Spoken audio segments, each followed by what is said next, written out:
Hi, Mickey Fulp, the Mercenary Geologist, here once again at the Sprott Resource Conference, and invite only for exhibitors and speakers. I'm here once again with my good friend Amir Adnani. Hey Mickey, good to be. The scene of, the same scene we were at last year, which was our most viewed video, and I don't know if we can ever duplicate that, but we're going to try. So I gotta tell you folks, this man leads a charmed life, one of the luckiest guys I know, and I'm going to tell you why. So for a guy who's in the uranium business, right? Okay, an Iranian in the uranium business in South Texas. What did I do? Well, so we were at your luncheon yesterday, and you were talking about the fundamentals of uranium, and you were just wrapping up your speech, and your uranium marketing guru guy, Scott Melby, hands you his phone, and what was on it was a Department of Commerce press release. So why don't you elucidate what happened there? Yeah, well, it's just serendipity, a great deal of serendipity, because yesterday and for many months now, and arguably for many years, we've been pounding the table and talking about this great extreme overdependence that the United States has on foreign uranium. 98% now. It's just mind-boggling, right? I mean, if you look at, you've heard me say this, how the chairman of our company, Spencer Abraham, former U.S. Energy Secretary, he talks about how when he became Energy Secretary, the U.S. was importing 60% of oil requirements, and the government thought that was a national disaster. That was 60%. And with uranium, it's 98%. And so, as timely as it was to have that news come out, it's scary is really what it is. It is, but like I said, this has been going on for months and for years, for a very long time. We've tried to raise awareness about this, and also as an entrepreneur and as a company with Uranium Energy, we've seen it truly as an opportunity to say, for 13 years now, as you know, we've been focused on buying and permitting and developing US-based uranium projects, exactly for that moment, yesterday, where someone finally in government gets up and says, all right, enough is enough, we're going to take this seriously. And so, look, this is a probe that the Commerce Department is launching into whether there is a national security threat when it comes to the amount of uranium that's being mined domestically. But I really think we got to step back and realize that this isn't just about this probe. Over the last 6 months, we've seen more branches of government come together and raise concerns and basically talk about issues that are favorable for U.S. uranium. Department of Energy has done things that's favorable. Department of Interior has added uranium for the first time to the list of critical minerals. Department of Defense talking about shortage of uranium for all the aircraft carriers and the submarines that all run on nuclear power. And so you add it up. Yes, yesterday's news with commerce is big, but it's a culmination of a lot of people waking up, a lot of different branches of government waking up and saying, we need uranium because it is the fuel that helps us create and generate free carbon emission-free base load electricity. And we simply can't be importing 98% of that fuel requirement from foreign sources, especially when 40% of it is coming from countries like Russia and Kazakhstan and Uzbekistan. So we need to have homegrown sources of supply. Yeah, and Department of Defense, how many submarines and aircraft carriers do we have now? And those are all run on nuclear. So, and they need U.S. origin uranium. That's the big thing that they're required. It's required. It can't be Canadian origin. By law, it has to be U.S. origin for the needs of Department of Defense. So, look, again, I think the issue here is one that while it feels like news, like I said, this in my mind has been going on for a long time.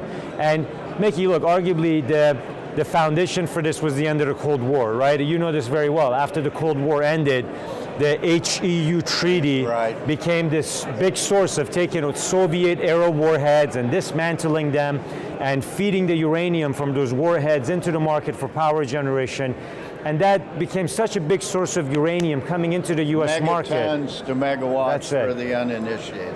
And that basically almost destroyed an entire industry. The US uranium mining industry used to be 20 times, 30 times bigger than what it is today. In 1980, the U.S. was a uranium exporter. Yeah. And now, 38 years later, we're producing 2% of our own needs.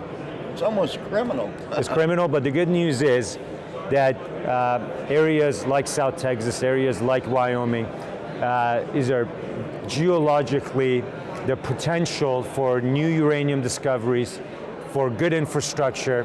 That potential is there. Again, drawing an analogy from oil and gas. Yep. Who would have ever thought, and you follow oil and gas, who would have ever thought 10 years ago that the United States would go from where it was to basically neck and neck with Saudi Arabia as the world's largest oil producer. Who would have thought? Well, and so... so you don't think, and I think that's possible with uranium. I really think that with the geologic endowment, with technological the improvements that have taken place for mineral exploration worldwide that hasn't seen the light of day in the US when it comes to the uranium sector, I really think there's such an incredible parallel between what has happened with the transformation and the growth in the US domestic oil and gas industry and what the US uranium industry can realize in the years to come.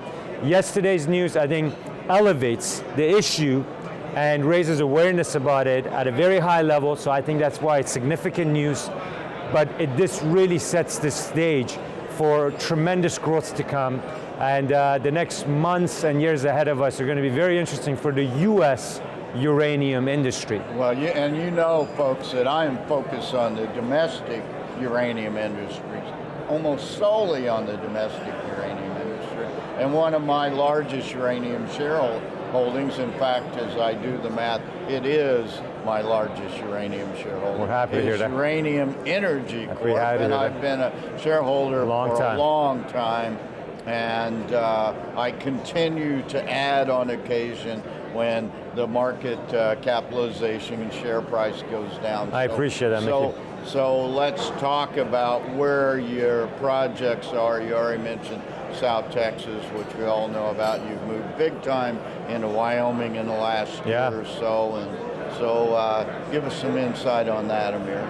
Yeah, so what I want your audience to appreciate and recognize is that still the bottleneck when it comes to the U.S. uranium industry, it tends to be permitting. Permitting still takes a long time. Even with these positive changes that I believe will come about as a result of more favorable policy, permitting will still be key. The two states in the U.S. that are now doing state level permitting only, agreement states, are Texas and Wyoming. Texas has been that way for a long time, and Wyoming as of this year is becoming an agreement state. Right. So instead of applying for permits at the federal level and the state level, it's state level only, one-stop shop. That's a big advantage, number one. Number two, we're looking for geology that's going to be amenable to the low-cost, environmentally friendly in-situ recovery method. That's Powder River Basin, that's South Texas. These areas have, again, demonstrated that the geologic setting is home to what we call roll front deposits that we can recover in solution, as opposed to strip mining.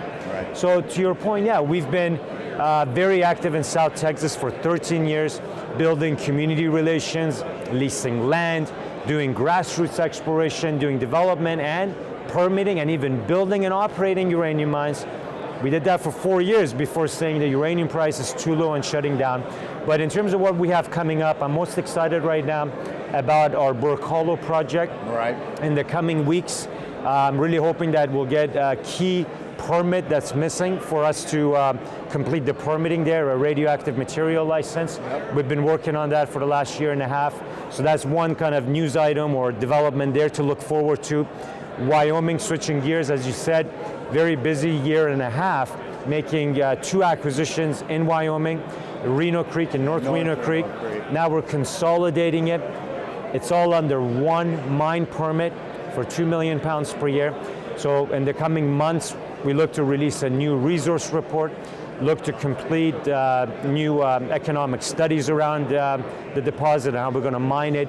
We have a couple of processing plants owned by a couple of other companies nearby, Cameco, Uranium One, that maybe we can do some toll milling. A lot of ways to try to really optimize the economics around the project. So long story short is that we have a baseline potential with 2 million pounds in South Texas that's permitted at our Hobson plant and physical capacity there, and 2 million pounds permitted in Wyoming. That gives me a baseline potential of 4 million pounds, 2 and 2, for production in the US. That's just baseline, meaning not talking about exploration upside, not talking about other projects that we have. And as you know, we have projects, and we have a lot of projects, a lot of exploration upside. You're a bit of a uranium bank. I'm focused on just what can I move with quickly. Uranium price starts to move tomorrow, and especially with this Department of Commerce probe and investigation, we're going to see an increase in the domestic uranium price, the US uranium price. As that happens, it's about the first mover advantage. You could be a company that has fully permitted projects, infrastructure, processing plants, and know-how to ramp up production quickly. You're going to grab market share and grab that rising domestic price ahead of anyone else. That is what I'm positioning for. But Mickey, as you know, it's taken 13 years for Uranium Energy to be in the position where we can say we have the ability to grab that mantle, to become and to lead U.S. uranium production higher, and to become that low-cost producer in the U.S. With your ISR project. That's which, key. Are the cheapest kinds of uranium projects operate in the world. Amir, thank you so much for your time. Thank you, Mickey. Again. It's exciting times. It really is. Folks, there's a reason that Uranium Energy Corp is my largest holding in domestic and international uranium space.